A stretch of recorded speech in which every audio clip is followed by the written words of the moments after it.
పాశ్చాత్య దేశాలు కనబడుతూ ఉంటాయి. ఇందాక అడిగారు అమెరికా అనుభూతులు చెప్పండి అని. ఎక్కడి నుంచి ఏర్పడిందో కానీ పాశ్చాత్య దేశాలు అవమానించడం అనే ఒక పద్ధతి కొంతమంది చాదస్తులు చేస్తూ ఉంటారు.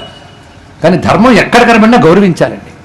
కేవలం పాశ్చాత్య దేశాల నుంచి మనం నేర్చుకుంటున్నది ఏమిటి అంటే మన ధర్మాన్ని విడిచిపెట్టడం, పిజ్జా బర్గర్లు, మిడీలు, ప్యాంటు షర్ట్లు, జుట్టు కత్తిరించుకోవడాలు ఇవి నేర్చుకుంటున్నాం. కానీ వాళ్లకున్నటువంటి క్రమశిక్షణ, ధర్మము, పరిశుభ్రత, అసత్యమాడకపోవడం ఇలాంటి లక్షణాలు నేర్చుకునే ప్రయత్నం కూడా చేయట్లేదు. అవి ఎందుకు అభ్యుదయ దేశాలు అయ్యాయో దగ్గరుండి చూడటం జరిగిందండి. పంచభూతాల్ని పవిత్రంగా కాపాడుకోవడం వల్ల ఆ దేశాలు బాగున్నాయి. ప్రకృతిని నాశనం చేయకుండా కాపాడుకుంటున్నారు. ఒక చక్కని చోట ఇండస్ట్రీ పెట్టాలి అంటే ముందు ఎన్విరాన్మెంట్ వాళ్ళు వస్తారు. వాళ్ళు ఇక్కడ కానీ మీరు ఇండస్ట్రీ పెడితే మీకు ఆర్థికంగా ఆదాయం రావచ్చు, కానీ ఇక్కడ ప్రకృతి దెబ్బతింటుంది అంటే వెంటనే ప్రభుత్వం ఆ ఇండస్ట్రీని నిషేధిస్తుంది. ఇది తెలుసుకోండి ఇక్కడ. అంతేగాని పక్క నుంచి లంచం పుచ్చుకుని శాంక్షన్ చేసే పాపాత్ములైన నాయకులు అక్కడ లేరు కనుక ఆ దేశం బాగుపడింది. ఇది తెలుసుకోవాలండి. అందుకని పాశ్చాత్యం ఏ విమానం ఎక్కారు, రోడ్లు ఎలా ఉన్నాయో చెప్పడానికి కాదు, అక్కడ పరిశీలించిందంతా ధర్మం ఎలా ఉన్నదో పరిశీలించడం జరిగింది.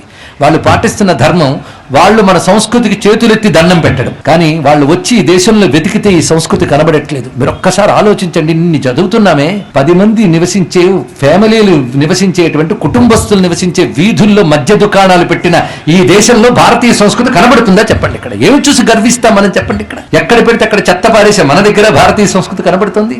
స్త్రీని గౌరవించలేని చోట్ల భారతీయ సంస్కృతి కనబడుతుంది.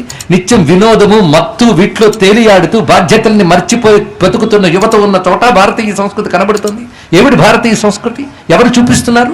కట్టులోనా, బొట్టులోనా, ధర్మంలోనా, జ్ఞానంలోనా ఏం కాపాడుకున్నామండి మనం?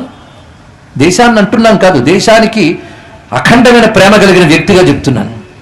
ఈ దేశం యొక్క అపారమైన సంస్కృతి, నాగరికతను మనం విస్మరిస్తుంటే వాళ్ళు పాటిస్తున్నారు. అక్కడ నియమం ఏంటంటే ప్రతి ఇంటి చుట్టూ పచ్చిక ఉండాలి. పచ్చికని వాళ్ళు ఎప్పటికప్పుడు బాగు చేసుకోకపోతే ఫైన్ వేస్తారు.